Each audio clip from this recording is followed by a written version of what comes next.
वालेकुम रहमतुल्लाह। Dear students, हमने class 10th physics Urdu medium के लिहाज से स्टार्ट की हुई है। तो आज हम इसका लॉन्ग क्वेश्चन नंबर 3 स्टार्ट करेंगे। तीसरा लॉन्ग क्वेश्चन हमारे पास है, दो पहले मैं करवा चुका हूँ, तो इसमें हमारे पास तीसरा लॉन्ग क्वेश्चन है सादा पेंडुलम की मोशन। ये अब आप लोगों के पास पेपर में कैसे आ सकता है ये मैं आप लोगों को बता देता हूँ। वो आप लोगों से ऐसे पूछ सकता है कि सिंपल हार्मोनिक मोशन की तारीफ़ करें और साबित कीजिए कि एक सादा पेंडुलम का मोशन सिंपल हार्मोनिक मोशन होता है। तो इसकी आप लोगों ने पहले मैं आप लोगों को हेडिंग दिखा देता हूँ कि आप लोगों के ये बुक के ऊपर हेडिंग मेंशन नहीं होती, तो मैं आप लोगों को बताता हूँ सिंपल हार्मोनिक मोशन की हेडिंग देनी, उसकी तारीफ़ लिखनी है। उसके बाद आप लोगों ने हेडिंग देनी है सादा पेंडुलम, वस्ती पोजीशन ए, इंतहाई पोजीशन, वस्ती पोजीशन ओ और इंतहाई पोजीशन ए, इंतहाई पोजीशन बी, पेंडुलम की सिंपल हार्मोनिक मोशन। उसके बाद लास्ट हेडिंग देनी आप लोगों ने सादा पेंडुलम के टाइम पीरियड का फार्मूला। इसको हम देखते हैं बुक के ऊपर। ये हमारे पास है सादा पेंडुलम की मोशन। सबसे पहले उसने कहा कि सिंपल हार्मोनिक मोशन की तारीफ़ करें। तो सिंपल हार्मोनिक मोशन की तारीफ़ मैं आप लोगों को पहले भी करवा चुका हूँ। सिंपल हार्मोनिक मोशन में नेट फोर्स वस्ती पोजीशन से डिस्प्लेसमेंट के डायरेक्टली प्रोपोर्शनल होता है और इसकी सिमत हमेशा वस्ती पोजीशन की तरफ होती है। यह आप लोगों ने इसकी तारीफ़ लिखनी है। उसके बाद आ जाती है हमारे पास सादा पेंडुलम की तारीफ़। सादा पेंडुलम की तारीफ़ हमारे पास क्या है? सादा पेंडुलम मास m की एक छोटी बारीक गोली बो पर मुश्तमिल होता है जो लंबाई l के बारीक लेकिन मजबूत धागे की मदद से एक मजबूत सहारे से लटकी होती है। ये हमारे पास जो है ये सादा पेंडुलम का हमारे पास है। वो कहता है कि इसको हमने एक स्ट्रिंग के साथ, एक रस्सी के साथ, मजबूत धागे के साथ बो को मास को हमने लटकाया हुआ है। इसकी मदद से एक धागे की मदद से एक मजबूत सहारे से लटकी होती है। तो आगे आप लोगों ने इसकी हेडिंग देनी वस्ती पोजीशन ओ। वस्ती पोजीशन ओ पर अमल करने वाली नेट फोर्स सिफर होती है और ये साकन हालत में होती है। कहते हैं ये जो हमारे पास इस वस्ती पोजीशन है ओ, इस पर जो नेट फोर्स है वो साकन हालत में रुकी हुई है, मीन के रेस्ट पे है। तो ये हमारे पास क्या है, इस पर नेट फोर्स क्या होगी, सिफर होगी। अब इधर तक आप लोगों ने वस्ती पोजीशन की हेडिंग देनी। उसके बाद आप लोगों ने हेडिंग देनी इंतहाई पोजीशन ए।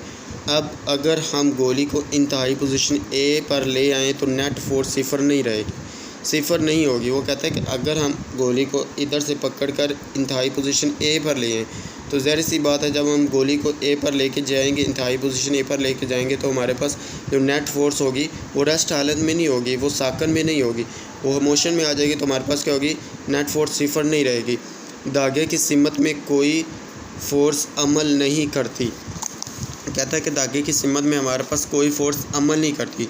क्यों? क्योंकि धागे में टेंशन T, वज़न W के कंपोनेंट mg कोस थीटा को ज़ाइल कर देता है। लिहाजा धागे की सिमत में धागे की सिमत में गोली मोशन नहीं करती। यह उसने इधर हमें दिया हुआ है। ये हमारे पास है component mg cos theta mg और ये हमारे पास है कंपोनेंट mg साइन थीटा। तो ये आगे हमारे पास कहता है वज़न का दूसरा कंपोनेंट mg साइन थीटा वस्ती पोजीशन O की सिमत में और रिस्टोरिंग फोर्स का किरदार अदा करता है। रिस्टोरिंग फोर्स हमारे पास क्या होता था, वो कहता था इसको एक तरफ लेके गया, इंतहाई पोजीशन के लेके गए हैं, तो उसने वापस वस्ती पोजीशन की लेके आना होता है इसको। इस फोर्स की वजह से गोली वस्ती पोजीशन की तरफ मोशन करना शुरू कर देते हैं। इधर तक आप लोगों ने हेडिंग देनी इंतहाई पोजीशन ए की। उसके बाद आप लोगों ने हेडिंग देनी इंतहाई पोजीशन बी की और इधर इनर्शिया से स्टार्ट करना है।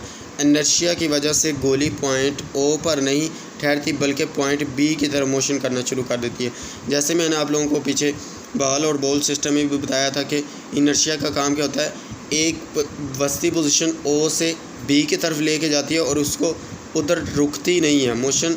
उधर गोली को हम लेके जाएंगे, इस बॉब को हम ऊपर लेके जाएंगे बी की तरफ, तो वो उधर रुकेगी नहीं, वो उसको इंतहाई पोजीशन वस्ती पोजीशन ओ की तरफ वापस लेके आएगी, बी की तरफ मोशन अपनी जारी रखते। इसी दौरान रिस्टोरिंग फोर्स की वजह से गोली की वेलोसिटी बतदरीज कम होना शुरू हो जाती है और जो हमारे पास इस वेलोसिटी होगी वो कम होना शुरू हो जाती है और पॉइंट बी पर पहुंचकर इसकी वेलोसिटी सिफर होती है। वो कहता है इस पॉइंट पे हमारे पास वस्ती पोजीशन पर पॉइंट पर जो हमारे पास इसकी वेलोसिटी होती है वो सिफर होती है। ये आप लोगों से MCQs के तौर पर भी पूछ सकता है कि जो हमारे पास सादा पेंडुलम का मोशन का सिस्टम होता है, हमारे पास इधर हमारे पास वस्ती पोजीशन पे वेलोसिटी क्या होगी, सिफर होगी। पॉइंट बी पर मुख्तसर ठहराव के बाद restoring force mg sine theta की वजह से गोली दोबारा वस्ती पोजीशन O की तरफ मोशन करना शुरू कर देती है। लिहाजा गोली वस्ती पोजीशन O के इर्द गिर्द अपनी मोशन को दोहराती है। इधर तक आप लोगों ने हेडिंग का देनी है इंतहाई पोजीशन बी तक, इधर तक आप लोगों ने लिखना है। उसके बाद हमारे पास आ जाते हैं पेंडुलम के सिंपल हार्मोनिक मोशन की हेडिंग। उसके बाद वो कहता है कि दर्ज वाला बहस से वाज़ा होता है कि गोली की स्पीड में पॉइंट ए से ओ की तरफ मोशन करते हुए इजाफा होता है।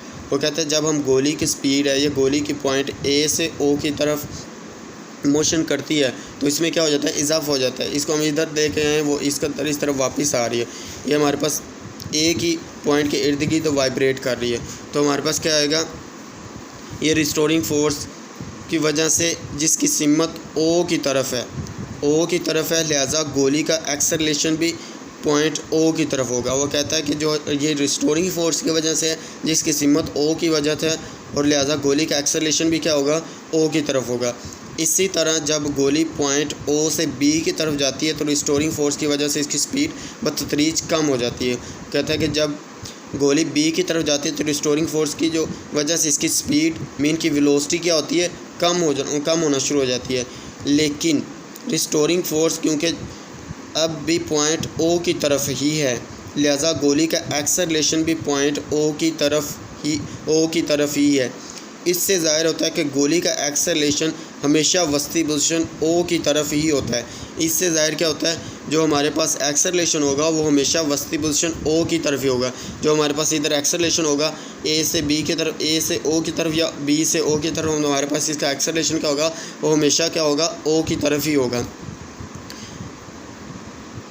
गोली का एक्सेलरेशन हमेशा वस्ती पोजीशन ओ की तरफ होता है, लिहाजा सादा पेंडुलम की मोशन सिंपल हार्मोनिक मोशन होती है। लिहाजा हमारे पास सादा पेंडुलम की मोशन क्या होती है, सिंपल हार्मोनिक मोशन होती है। उसके बाद हमारे पास क्या है, उसके बाद आप लोगों ने लास्ट पे हेडिंग देनी है सादा पेंडुलम के टाइम पीरियड का फार्मूला। तो ये आप लोगों ने इस तरफ सादा पेंडुलम के टाइम पीरियड का फार्मूला बताना है, T=πL/G ये जज़र, ये हमारे पास इसका फार्मूला होता है।